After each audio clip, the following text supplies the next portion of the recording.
Okay, welcome back. We are going to look at Sparta today. This is lecture 2.3.1, point B. Prior to this, you should have seen about Athens, ancient Athens, and you're going to see that Athens and Sparta, while both Greek, are quite different from each other. In fact, they'll become rivals later on, and ironically, they're going to be what leads to Greece's downfall when the two superpowers eventually, in the end, here are going to fight it out in the Peloponnesian War. But much on that later. Let's focus on who are the Spartans, and you probably maybe have heard of these guys. Michigan State took it as their mascot. The idea is Spartans are like formidable fighters. They were some of the best in the ancient world, and so this lecture talks a little bit about that. So again, things in blue are what you want to jot down, and after this, there'll be an exit ticket, as well as you're going to see we're going to do a compare side by side of the two, Athens and Sparta. All right. So a couple things. First of all, when we're looking at Sparta, it's important to know that they're a warrior type society, and I think you've already gotten that from it. They had these weird type of helmets. Sometimes you'll see the horsehair brush that looks like Marvin the Martian from Looney Tunes. But one thing about Sparta is they always had two kings, and you'll see why later. But the idea was you needed two kings. One king would be out with the army in the field, while the other king stayed home to defend the city, because Sparta was always at war. As you're going to see, they did not play nicely with others. So we call this a diarchy or a two-king system, and usually the king that was at war in the field, rarely did he come back, because usually in those days the king was at the front of the army, which meant, when the armies clash, he would be one of the first to go. So they were always finding new kings.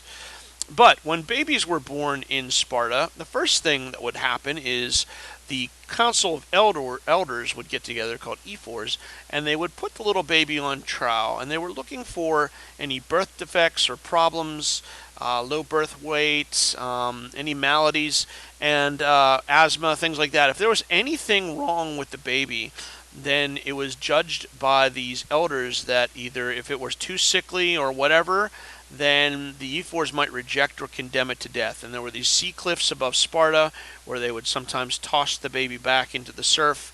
And we call this infanticide, obviously a society that kills little helpless babies that are sick. And the concept, you might think, well, this is so cruel, and it is, but the idea behind the thinking was only fit baby Spartans are going to be allowed to grow up and be in this society. So any form of weakness is snuffed out right away. And so if you were lucky enough to not be chosen as unfit, if you did get to live, you would live with your mom or dad, but you would be taken from your home at age 7 and you'd be sent off to boarding school. So imagine how horrible that would be.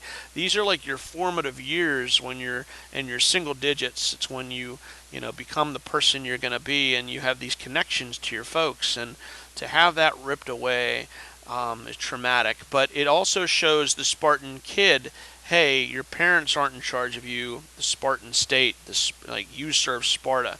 You don't serve your family. Your family is Sparta. And so these kids are then thrown into these what's called the agoge. It's a boarding school. Basically, the kids are taught basic alphabet, read and write, recite Homer. They would write on these wax tablets or whatever, and taught the basics. But you would have a very rudimentary education. You might only be there for like a few grades, because that's not what they really care about. In Athens, they would care about science and math and philosophy. No, not Sparta. Sparta cares only about one thing, and that is war and making fighting machines. And so, while you were at the agoge, the kids were not given any clothes, and this was to toughen them up.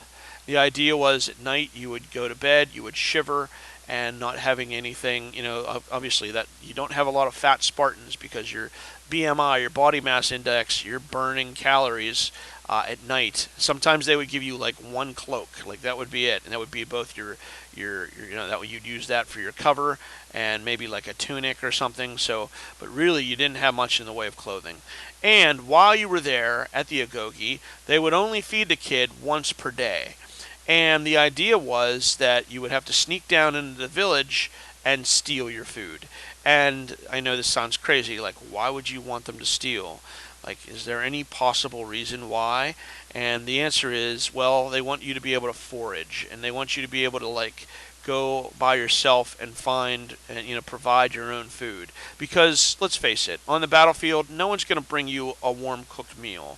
You're going to be behind enemy lines. You better learn how to forage for food and make do with what you can. So the idea was that you would steal your food, maybe like run down to the market and steal an apple off the cart, and you would actually be rewarded, like if you were able to get away with it, because this taught stealth and sneakiness, and these are all good qualities on the battlefield. And so oftentimes, the teacher would turn a blind eye. The only time you would get in trouble, you would get beaten maybe if you got caught by the shopkeeper, who might then turn you into your teacher, and then the teacher would hit you for being clumsy or stupid or not being able to get away with it. So oddly enough, forced to steal, but it was kind of somewhat encouraged. And then finally, by age 12, kids are then shipped off to military training school, both boys and girls. So by puberty, we see the separation, and girls will go and do their own training and school stuff, but they'll also learn. They'll learn how to fight. Women were also part of the home guard, because if Sparta was attacked, and it was a lot, because they made a lot of enemies, then while the men were away fighting, the women had to learn how to defend the cities. So here you see women wrestling and fighting, and so they were not as trained as the men, but boy, they were not like a delicate violet, not like the Athenian women who had to be escorted. Athenian woman would punch you in the nose if you gave her any trouble. Spartan girl. Spartan girls were fighters. All right, so by 18, you would drill from 12 till you were about 18 years old. And at that point, Spartans came through the training course as killing machines, and the best in the ancient world. In fact, I could throw a Spartan probably in this room, and he would just take all of us, like you just see in the movies. Hand-to-hand combat training. They were just worth their weight compared to the other soldiers, who all came from other backgrounds. The only backgrounds Spartans knew was the military. And courtship is odd. You might say, well, if you're in the military when you're 18, when do you have time to settle down and meet someone, have a family? And the answer is kind of odd. Once you were in the army, you would find that someone you like, girl or guy, and you would sneak into their barracks and basically club them over the head or knock them out and take them back to your place, and boom, you're married. That's a Spartan marriage. So the idea of dating is far removed. You were expected to best your mate in physical combat, and maybe wrestle them, and then eventually subdue, and then boom, you're married. And you're not even going to stay with that person for very long, because women would get pregnant and have the baby, but you're not going to have the baby for long, because the E4s are going to come and take your baby away. So, and oftentimes slaves would raise your baby anyway. So, men would go back to their military, and women would go back to whatever lifestyle they had, taking care of the estate or whatever. And so you'll see that there was really not much in the way of family and attachment. And obviously, if you're getting ripped away from your family when you're 7, you'll see your parents again, but it's not going to be like how we think of our family structure. All right, so you're in the military until age 30, okay? And by age 30, you've served for 10 years now, and if you're still lucky enough to be alive, you've earned your citizenship. So the official, once you're 30 now, you can kind of slowly take it easy. Although they would grant you an estate and slaves to work it for you, and this is kind of why Sparta was always at war.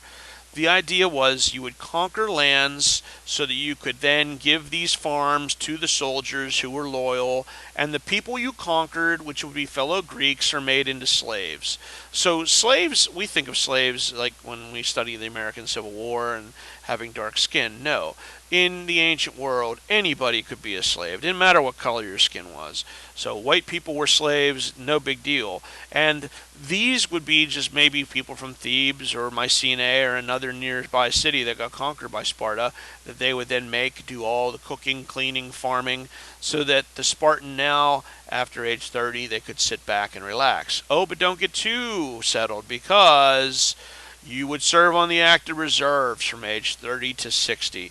And because Sparta was always at war, you could be called back up and have to go serve and fight with the army, and that was usually the case. So yes, you had an estate with people to work for it, and maybe you had a wife or or whatever, but you're not going to be raising kids or enjoying your farm, because you're going to be fighting most likely. And so you would serve on active reserves, like I said, until age 60, and then if you were 60, you would be eligible to sit on what's called the Council of Ephors. And they were like the group of elders. And their job was to make the laws and decide politics and judge babies. By 60, you're an old person, and you're not going to get called back to serve, to fight. So usually the Ephors were old men who were their days, of serving and fighting were over. All right, so then that's kind of the life of a Spartan, right? And so you might say, well, okay, Mr. Farrell, so you told me they're really good fighters, but so what? Like, what made them any better than, like, say, the Persians or somebody else? And I would say it's the way they fought, okay? Like, think of it as like a formation, okay? Their formation was something called the phalanx, which is an offensive infantry formation for hand-to-hand combat, okay? And each man was protected by these giant wooden shields. They're like a giant thick disc, about an inch thick. You could see like it's almost up to the guy's hip. And it would be heavy. It would have straps that they could hold it. But the idea was like you would hold these shields so that like there was almost nothing to hit for your opponent. Like, these are what's called greaves. They're like metal shin pads. Those of you who play soccer know what shin pads are. Well, imagine like having metal ones, right? And so they would protect the guy from the knee. You can see the greave here. You can see the protection from the knee down, right? And then the shield would protect from the knee up all the way to the helmet, where the face, you barely even see their eyes. So they're pretty well protected, especially when they stand side by side. Notice how these shields overlap each other, almost like scales, right? So like this guy is protected from this guy, and this guy is protected from this guy. As long as you like overlap your shields, there's no way someone can get through, especially when they carry these long, like 10 to 15 foot long spears, like pikes. They're called pikes. And they have like these weird looking heads on the tip of them, so when they stab, and it's almost like a giant porcupine. So here's the Spartans standing in their phalanx, in their lines. And here are people charging.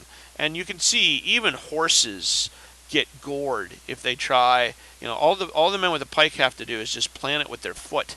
And you'll just get shish kebabbed if you try to run into this thing. And, you can kind of, this is like the idea would be the pikes come between, or they come through the shields. So it'd be hard to get up and get close to these guys. These guys are actually Alexander the Great's. These aren't Spartans, but it's just to show you the point. And this is why it was hard to beat. Looking at it from the side, the phalanx, you can appreciate a little better. So like even if like these guys were to get hit and maybe die, this group would just step up and take their place. And that's what made it so rough. And if you were over here and you shot arrows at these guys, all these guys would do is turn their shields up, and it would look like a giant tortoise. Like they'd have like like almost a shield wall that would block any kind of arrows. If you brought chariots or horses or elephants or whatever, runs up against this thing, it's going to get skewered. There's no way. And so no one could figure out how to beat the phalanx. I should say that Alexander the Great, he'll copy this and he'll defeat the whole known world. Later on, the Romans, when we study the Romans, they'll copy the phalanx and they'll defeat the whole world. So like it was the way to fight. Now, there are two things to point out. One is this guy. This guy has no shield on his right side. everybody else is protected with overlapping shields, but not him. This is the honor position, okay? And this is where the king would stand. And guess who was the first one to die? The king. So this is what's considered the bravest, most best fighter had to be right here. Because if he ran, the whole line would break, okay? And so the idea was that you weren't coming back. The other weakness of the phalanx is the back. Because to get 100 people to turn all at once was impossible. And so if somehow cavalry or whatever could somehow get around the back, that's where the phalanx broke down. It wasn't all, and so what the Romans would do was like they would all fight back to back in these giant boxes of phalanxes, which was pretty cool. But we'll talk about the Romans later. Anyway, the whole idea was that's the phalanx, and that's how the Spartans were so awesome, and nobody could beat them. And you're going to see later on they'll be like the heroes of the Persian Wars, for at least for Thermopylae, and then Athens gets its chance to shine too. All right, so we're going to go ahead and stop there and go ahead and grab the exit ticket. Okay.